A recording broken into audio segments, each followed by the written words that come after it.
السلام علیکم ورحمۃ اللہ وبرکاتہ۔ ڈیلی ون پیج کے شعبے سے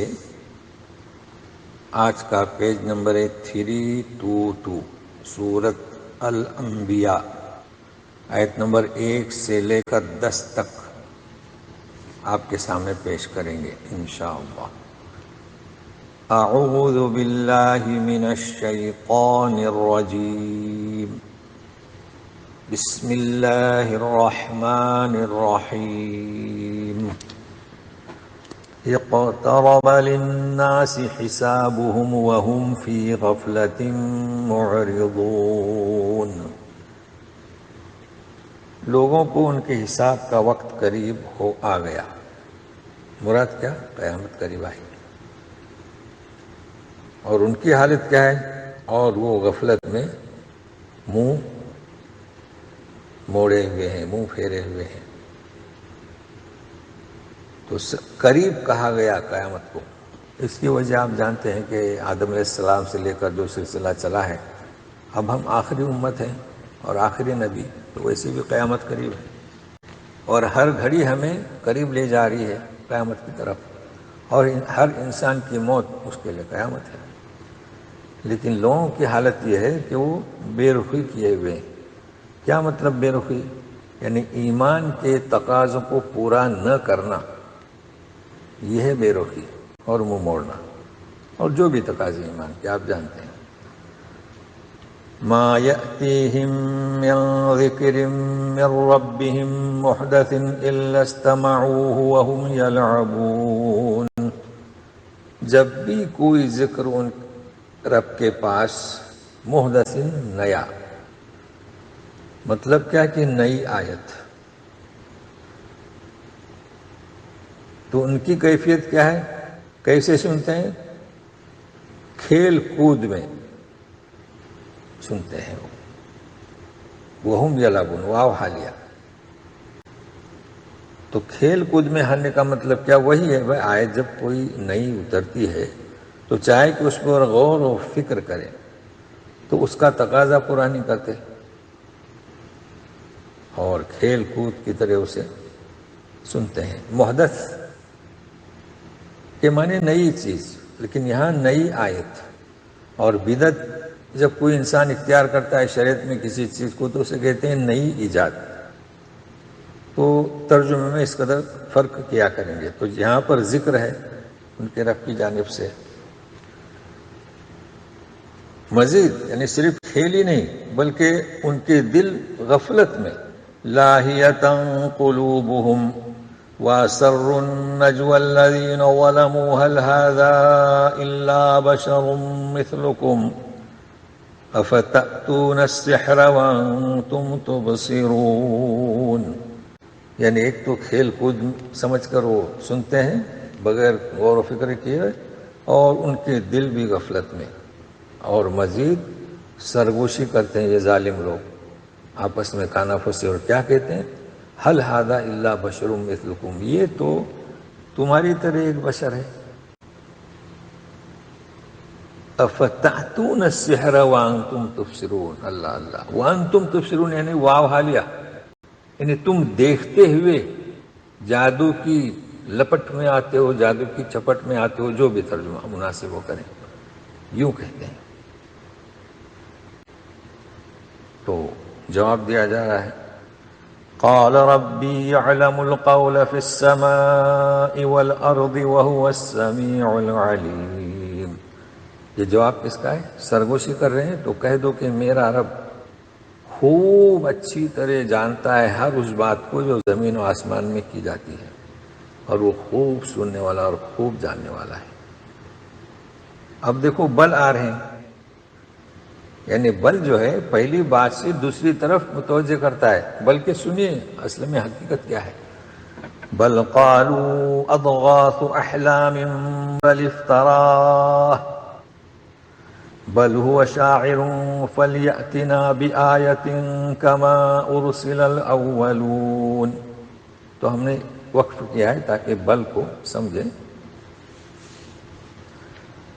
تو وہ بلکہ وہ کہتے ہیں اضغاث احلام، یہ جو کہہ رہے ہیں یعنی نبی کریم صلی اللہ علیہ وسلم، یہ پراگندہ خوابوں کا مجموعہ ہے یا پریشان خوابوں کا مجموعہ ہے۔ تو اضغاث اس کا مفرد ضغث، اور احلام یہ جمع ہے کس کی؟ حلم کی۔ احلام حلم سے مطلب مراد خواب، اور ضغث پریشان کن۔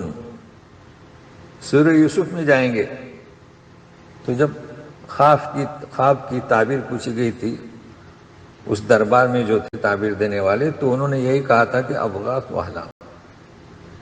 تعبیر سمجھ میں نہیں آئی تو بولیے پریشان کن خواب ہے، یہ انہوں نے کہا تھا۔ اور ہم ایسے خوابوں کی تعبیر جانتے نہیں ہیں۔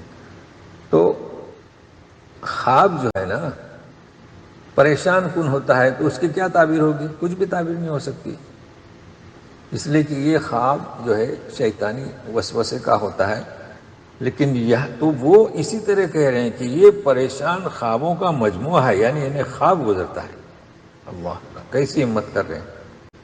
اچھا پھر دیکھیں بل آ رہا ہے، بل افطراہ، بلکہ اس نے خود بنا دیا ہے۔ اب دیکھیے ہم افطرا کے معنی کرتے ہیں تہمت، اللہ پر تہمت۔ اب یہاں تہمت سے معنی واضح نہیں ہوں گے، افطرا یعنی اس نے خود ہی بنا لیا۔ پھر نہیں بلکہ وہ شاعر ہے۔ اب دیکھیں ان کا تردد دیکھیں، ایک بات پر بھی متفق نہیں ہو رہے ہیں۔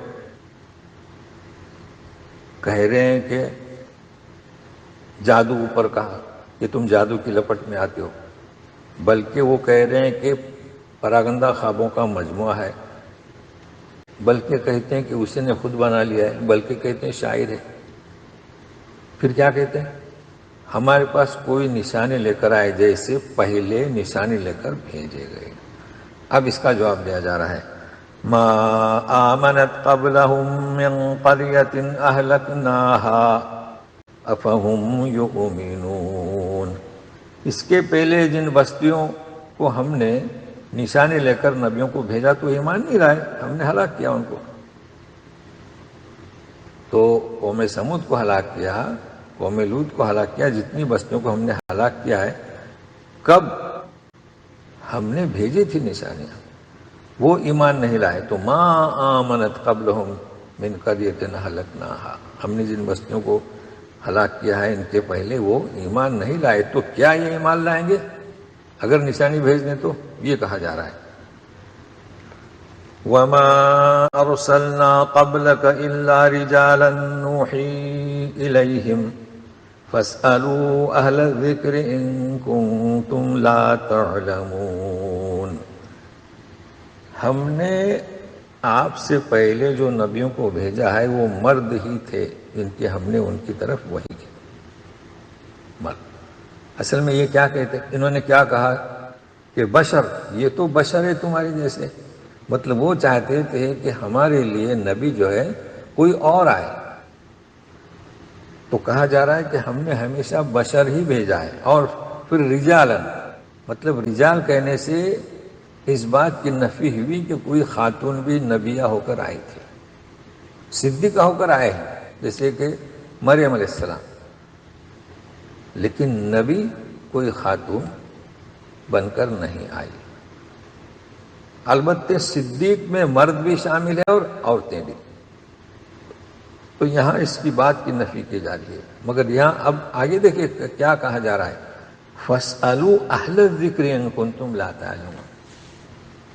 اگر تم نہیں جانتے کہ پہلے جو انبیاء آئے اس میں سب مرد ہی تھے اور انسانوں میں سے ہی تھے، بشر ہی میں سے تھے، تو آپ اہل کتاب سے پوچھو۔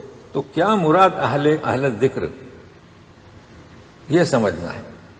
اہل ذکر کا سے مراد کیا؟ اہل ذکر سے مراد یہاں پر آسمانی کتاب جنہیں بھیجی گئی ہے ان سے پوچھئے، کتابوں کا، آسمانی کتابوں کا علم رکھنے والے ان سے پوچھئے۔ جی یہ کہا جا رہا ہے۔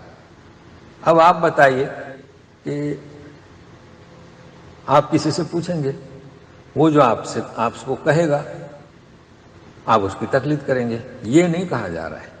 جی لہذا جو حضرات تقلید کا اس بات اس آیت سے کرتے ہیں وہ غلط ہے، بھئی تقلید کسے کہتے ہیں؟ تقلید یہ کہ ایک معین شخص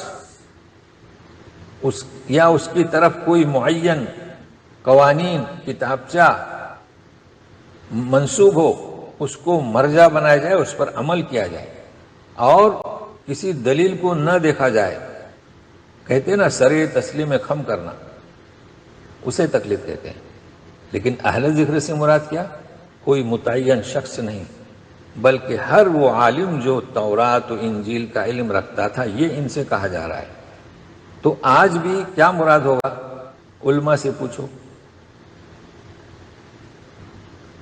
جن کے پاس نص یعنی آسمانی کتاب، ہماری کتاب، احادیث صحیحہ رسول کا علم ہو، تو نتیجہ کیا ہوگا کہ علماء کے ذریعے سے نصوص شریعت معلوم کریں۔ آیت کا صحیح مفہوم یہ ہے، نہ کہ کسی کتابچے کو بغیر سوچے سمجھے قبول کریں۔ تو تقلید میں اور اہل علم سے پوچھنے میں زمین آسمان کا فرق ہے۔ بھائی کیا کہا جا رہا ہے؟ اہل کتاب، آسمانی کتاب، تو ہم کس سے پوچھیں؟ کون ہے علماء؟ جن کے پاس نصوص شریعہ، نصوص آپ جانتے ہیں نا، جیسے آیت کریمہ، احادیث صحیحہ، اسے کہتے ہیں نص، اور اس کی جمع نصوص۔ تو وہ نص کیا ہے؟ تو علماء کے ذریعے ہم حاصل کریں۔ تو اسے نوٹ کر لیں، اور ہم نے عبارت بھی بھیج دے، آپ اسے پڑھ لیں دوبارہ۔ فَاسْأَلُوا أَهْلَ الذِّكْرِ إِن كُنتُمْ لَا تَعْلَمُونَ۔ تو اس آیت سے اچھی طریقے سے فرق کو واضح کر لیں، تقلید اور علماء کے ذریعے، علم کے ذریعے نصوص اصلیہ تک پہنچنا۔ وَمَا جَعَلْنَاهُمْ جَسَدًا لَا يَأْكُلُونَ الطَّعَامَ وَمَا كَانُوا خَالِدِينَ۔ اب وہ اعتراض کرتے تھے کہ یار تو کھاتے ہیں، پیتے ہیں، شادی کرتے ہیں، اور ہم نے کسی کا جسم ایسا نہیں بنایا تھا، یعنی کسی نبی کا، یہ نہ کھائیں کھانا اور یہ کہ ہمیشہ رہیں، بلکہ فوت بھی ہوئے۔ تو عقیدہ کیا تھا لوگوں کا کہ ایسا نبی آنا چاہیے، یعنی مطالبہ ان کا یہ تھا کہ جو نہ کھائیے نہ پیئے اور نہ اس پر موت بھی واقع ہو۔ تو یہ عقیدہ تو غلط ہے، اور لیکن پھر بھی آج کل کچھ لوگ عقیدہ رکھتے ہیں عدم موت کا نبیوں کے۔ ثم صدقناهم الوعد فانجيناهم ومن نشاء واهلكنا المسرفين۔ پھر ہم نے سارے وعدے ہم نے ان کو پورے کر دکھایا۔ الوعد معرفہ ہے نا، ہم نے نجات دی انہیں اور جسے چاہا، اس لیے کہ فالو کرنے والے لوگ بھی تھے، تو جو سچا فالو کرنے والا تھا اللہ تعالیٰ فرماتے ہیں ہم نے جسے چاہا، اور حد سے تجاوز کرنے والوں کو ہلاک کر دیا۔ لَقَدْ أَنزَلْنَا إِلَيْكُمْ كِتَابًا فِيهِ ذِكْرُكُمْ أَفَلَا تَعْقِلُونَ۔ خطاب کس سے؟ مشرکین سے۔ ہم نے اتاری تمہاری طرف کتاب، اس میں تمہارے لیے یاد دہانی ہے، ذکر۔ جی کیا تم سوچ سے کام نہیں لیتے؟ تو سورۃ الانبیاء کا ہم آغاز کر چکے ہیں، اور جو ہم نے بتلایا اس آیت سے، یعنی آیتوں کو سامنے رکھیے اور لوگوں کو سمجھاتے جائیے کہ بھائی آیتوں سے یہ بات ہمیں معلوم ہوتی ہے، اور ظاہر ہے کہ کلام پاک کی آیت جب آپ پیش کریں گے تو اس میں ایک تاثیر ہے، بجائے اس کے کہ ہم الجھیں اور بغیر کسی دلیل کے کوئی بات کریں، اس سے بہتر ہے کہ آیات کو پیش کریں۔ آج اتنا ہی، پھر ملتے ہیں۔ والسلام علیکم ورحمۃ اللہ وبرکاتہ۔